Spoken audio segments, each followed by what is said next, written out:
Direct Connection is made by MPT to serve all of our diverse communities and is made possible by the generous support of our members. Thank you. Live from Maryland Public Television, this is Direct Connection with Jeff Salkin. Good evening, everyone. Coming up tonight, answers to your questions about kids and masking and COVID shots. That's ahead. First tonight, the Russian onslaught continues in Ukraine. Short time ago, we spoke with U.S. Senator Ben Cardin.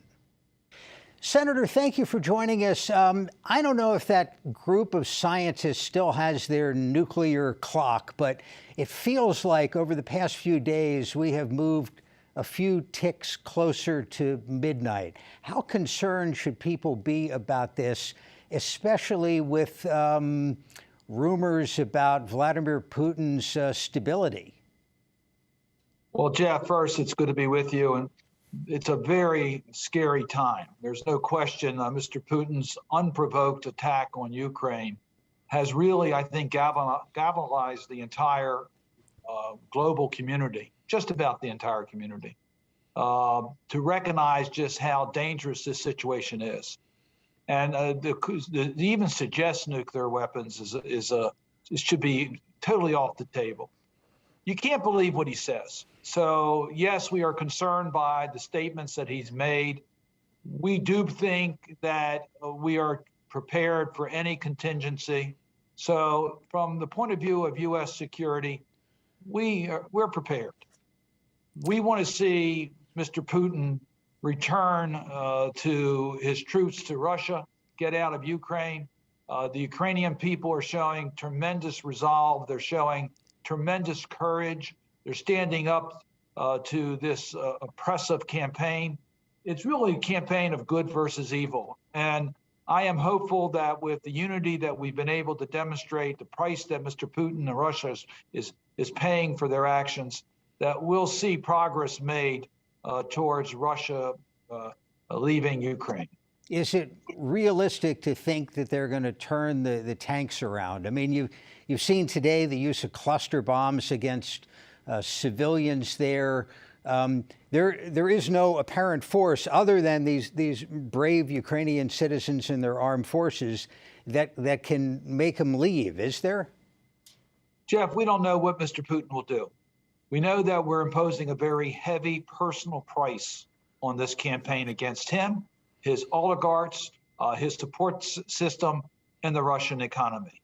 Mr. Putin is solely responsible for that damage being done to his own country. So we don't know what he will do. We know that the Ukrainian people are going to fight for their freedom.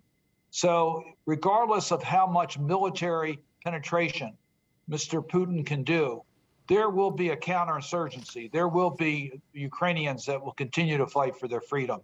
So there'll be a heavy price that Russia will have to pay the longer they stay in Ukraine. We don't know how long that will be.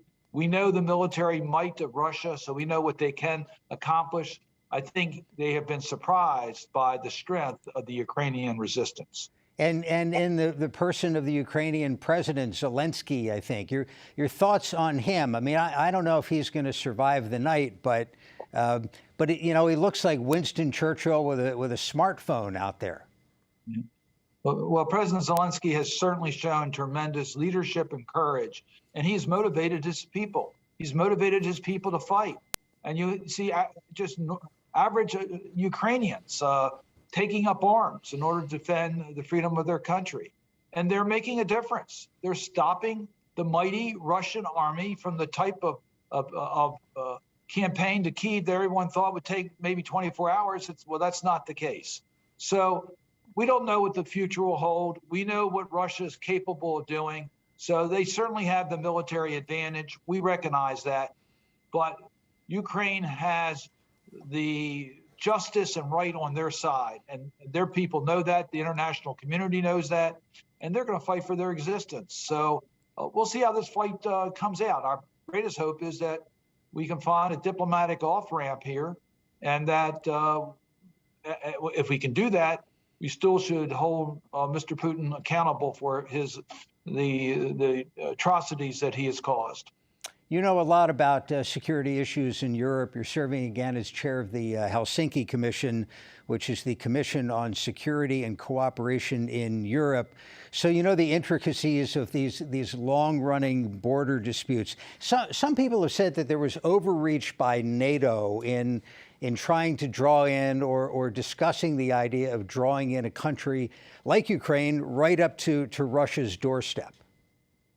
Well, Jeff, first of all, there is no border dispute between Russia and Ukraine. Ukraine is a sovereign, independent country. Their borders are well understood by all. All countries in Europe have different ethnic communities that are contained within their borders. They need to protect the rights of all of its citizens. Ukraine was doing that. It's Russia that has violated that sovereignty. So there's no question on the borders of Ukraine. Ukraine's an independent country. They should be able to make their own decisions as to their future, as to whether they want to integrate into Europe, whether they want a security arrangement with NATO. That's a decision to be made by a sovereign country. Russia does not decide what Ukraine wants to do. And that's part of the fight here. Mr. Putin believes that Ukraine should be like Belarus and bow to Russia and only answer to Russia. Well, that's not the case. Ukraine's an independent country and should be able to make its own decisions. Let me ask about the energy card that Russia has to play with some Western European countries, in particular Germany, which apparently couldn't get through a winter without Russian natural gas for heating purposes. And let me ask you to talk about that, but from the Maryland standpoint, which is that we're sort of in the liquefied natural gas export business with this terminal on the Chesapeake Bay in southern Maryland.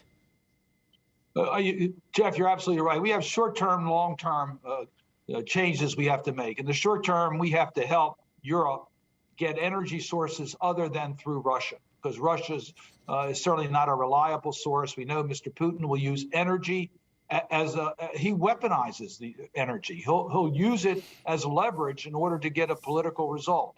So we have to find alternative energy sources, certainly in the short term, to supply their needs. And this is where liquefied natural gas that can come out, exported from Maryland, can help Europe in dealing with those issues. We have plenty of natural gas here. We can help the Europeans deal with an energy issue, and that should be done. Certainly in the short term, we should try to do that.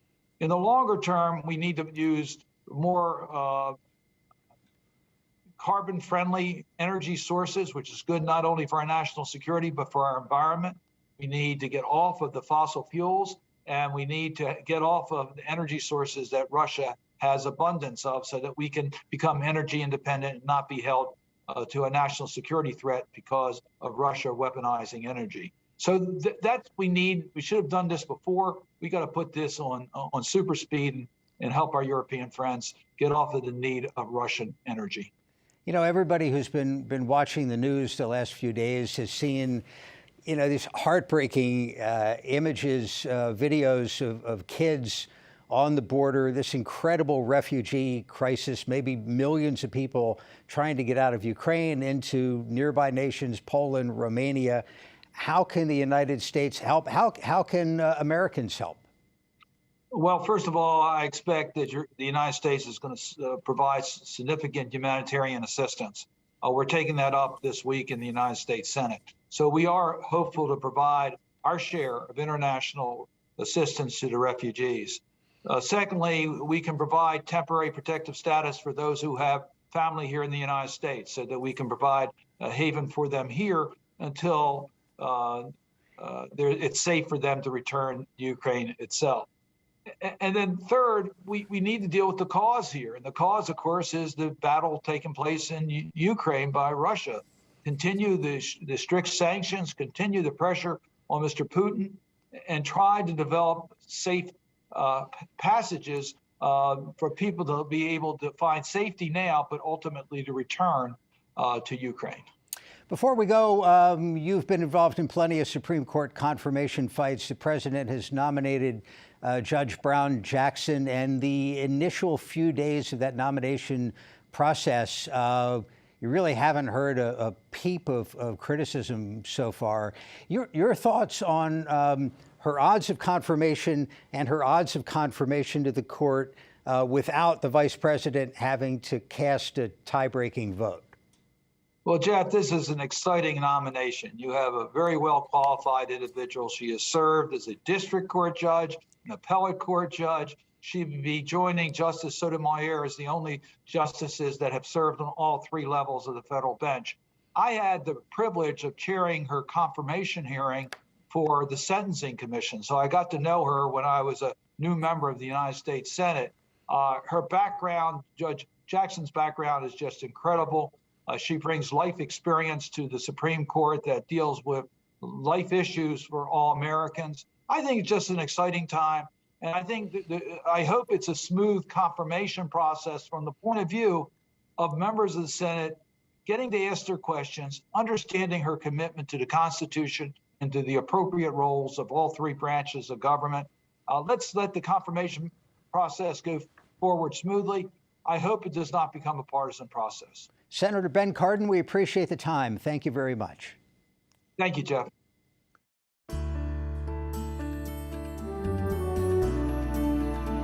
And now for our Your Health segment, we're joined by Dr. Jason Custer, Pediatric ICU Director at the University of Maryland Children's Hospital, also Associate Professor of Pediatrics, the University of Maryland School of Medicine. Doctor, thank you for being with us. We're seeing around the state school systems pulling back these masking orders. I just wanted to start by asking your perspective on the timing of that.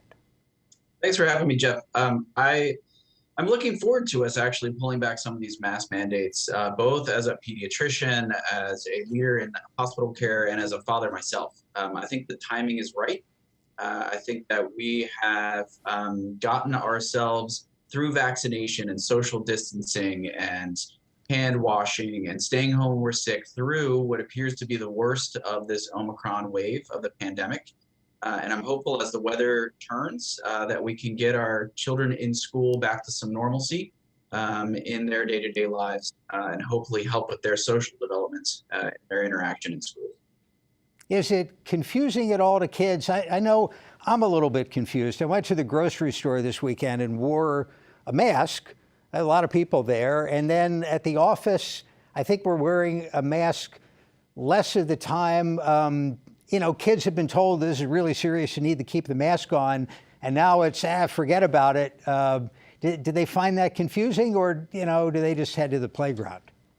I think it can be confusing. I think it's really important for parents to be talking to their children about why, even at the young ages. And I think it's really important that we, as parents and as a society, recognize that we need to instill in our children some tolerance.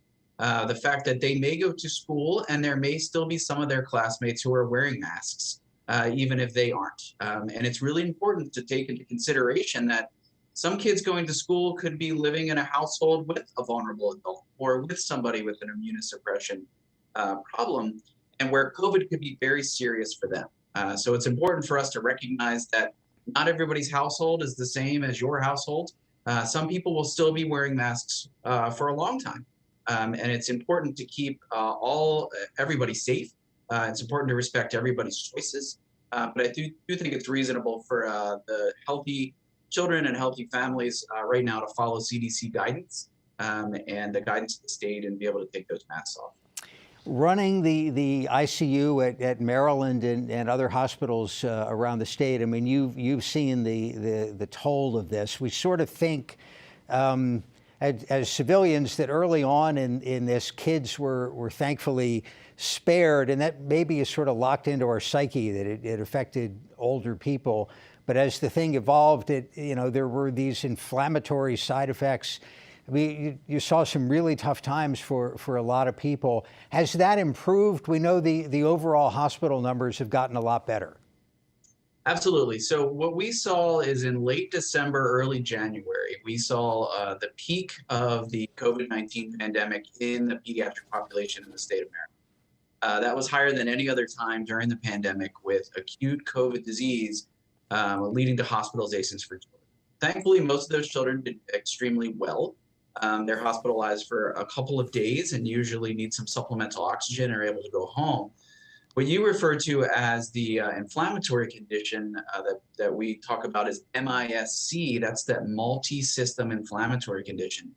That causes kids to be admitted to ICUs. That typically happens a couple of weeks after being exposed to COVID-19. And we certainly saw a spike of that towards the latter couple of weeks of January, in the time frame that we would have expected to see that given the early COVID spike in late December, early January. Thankfully, those kids do well, but they're awfully sick when they come to our care. Let me remind our viewers, if you have a question about kids and COVID and masks and vaccines, give us a call at the number on the screen or email your question to livequestions@mpt.org. Doctor, there was some news today about the Pfizer shot not working especially well with the younger group of kids, which gets us into the vaccination issue. You talk about that a little, if you would, but also I'm thinking that if I had a child who was not vaccinated at this point, what would I do? Would I maybe wait until, everybody assumes there's a next wave and maybe the vaccines will have themselves evolved? What do you think? It's a great question. So I was just reading a bit of that this afternoon as the news was coming out. So one of the things about what is coming out in the news right now is that it's not a peer-reviewed study. So I would first, if I was a parent and I was weighing risk and benefits, I would wait for sort of the official studies to come out and the subcommittees of the CDC and the FDA to look over the data and provide a recommendation. I think the really interesting thing is that if you look at the two age groups, the 12 to 17-year-olds, the 12-year-olds had excellent immunity. The 11-year-olds did not have as good of immunity in these early studies. And the difference between the 12 and the 11-year-olds is probably not that much, except for that the younger children got a smaller dose of the vaccine. So what I take away from these studies is that the vaccines likely work. But one of the major work that the vaccine companies are going to need to do over the next 6 to 8 months before next winter is determine the safety profiles and the dosing to make sure that the immune response for those younger children is protected. Email question about even younger children, toddlers, young babies. Does it make sense, will it make sense at some point to add this vaccine to the shots that they get? Absolutely has to be under consideration. So, as you all probably saw throughout the month of January, they were taking a critical look at the risks and benefits for that age group, as they did for all of the age group, and determined that the original studies done by Pfizer showed that there wasn't good immunity in the smallest of patients. That was the 6-month to 5-year-old. So they're going to go back and look at that population more intently. And like anything, we need to determine where the risks and benefits are for providing vaccination. So it could be added to the normal series of vaccinations. We could get into a scenario where we're recommending COVID vaccine every year like we do the flu vaccine. But really, I think it's too early to tell. And we need more data and we need to really trust the science. And then when we get to a point where there's recommendations, we need to trust that as well. We know in all sorts of specialties there have been issues with people skipping regular checkups and other appointments during the pandemic. I'm wondering if that's thrown kids off of their regular vaccination schedules from what you've seen. If you talk to our infectious disease specialists, they are very worried about that. They're very worried that children will be delayed in their normal vaccination schedules, and things that we haven't seen very commonly in our communities, like measles and chickenpox, could emerge again. So it's really important that parents recognize where their children are supposed to be in their normal vaccination series and get their children back into their pediatrician's office. You seeing any flu this winter season or anything else making the rounds? Flu, thankfully, was very mild, particularly in the pediatric population. We are seeing a bit of an uptick in the last couple of weeks of a couple of different kind of seasonal viruses that we see every year. There's a virus called rhinovirus that often can affect pediatric patients with asthma and land them in the hospital with asthma exacerbations. So those typical seasonal viruses are starting to make the rounds again for the springtime. Let's talk mental health for a second. I mean, this last 2 years has been tough for people of all age groups, but within the pediatric population, are you seeing more anxiety, maybe abuse cases, anything like that? Thankfully, I haven't seen an uptick in abuse cases, but that's certainly something we're always keeping our eyes open for, making sure that children are, when they come into the hospital, have safe homes to go home to. There are certainly mental health challenges. Certainly, there was a period of isolation at the beginning of the pandemic that certainly could have caused some mental health problems. Anxiety is in our population and in our children. Important for parents to recognize when children are having anxiety about, as you mentioned before, about, maybe kids are having anxiety about going to school without masks, and talking that through at home, and making safe environments where children can feel empowered to make that decision. They feel more comfortable in the mask. Our school systems need to support that as well. Yeah, there was also recent news in the past couple of days about state standardized test scores being way down for obvious reasons. Virtual school, wasn't that great. And, I know it's not a disease to talk to a pediatrician about, but you're concerned about kids' development as well.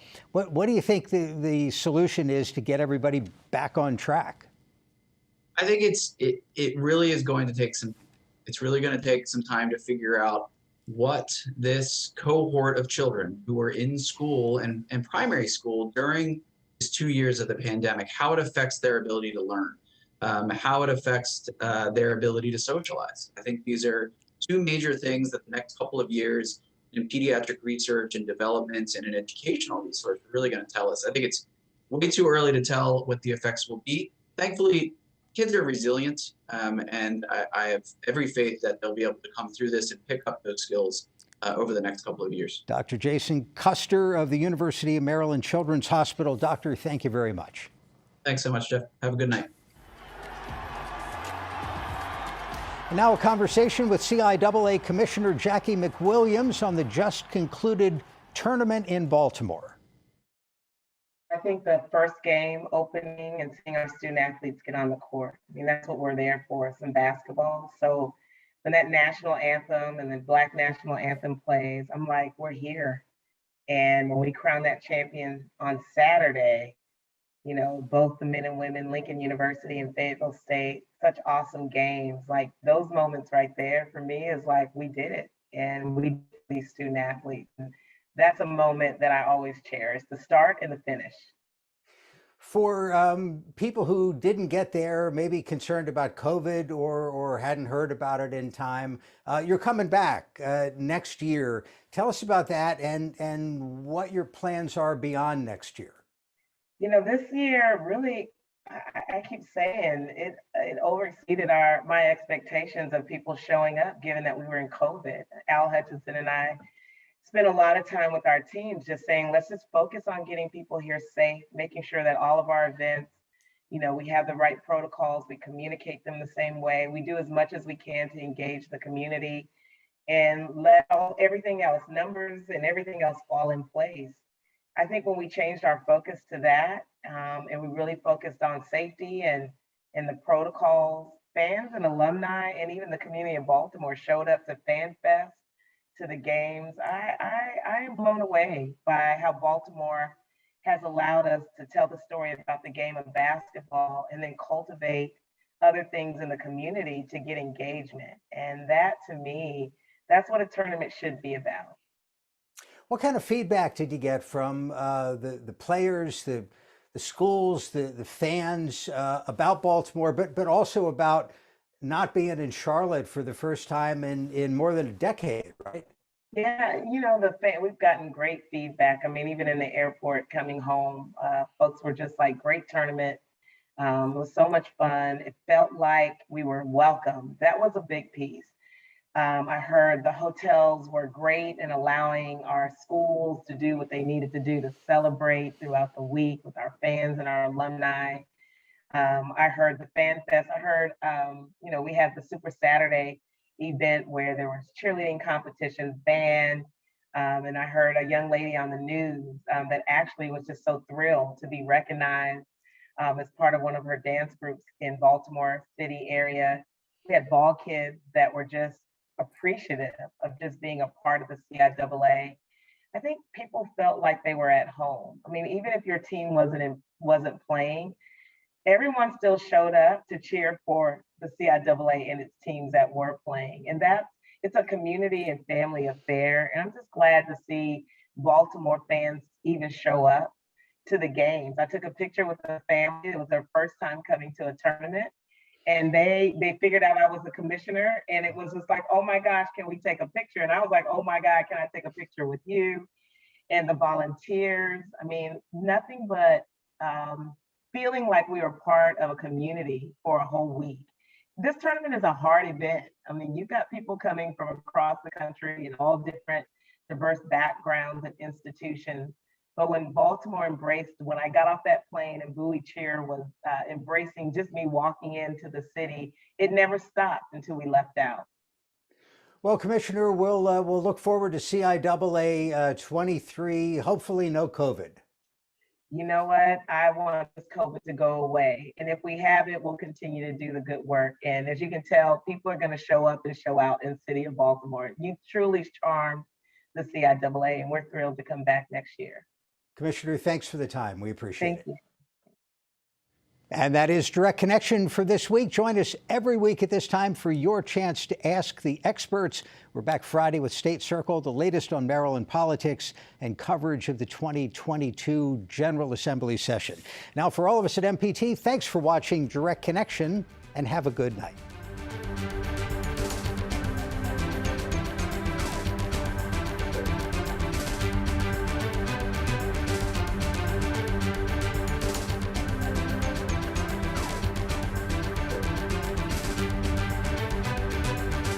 Your health segments are a co-production of Maryland Public Television and the University of Maryland Medical System. This program was made by MPT to serve all of our diverse communities.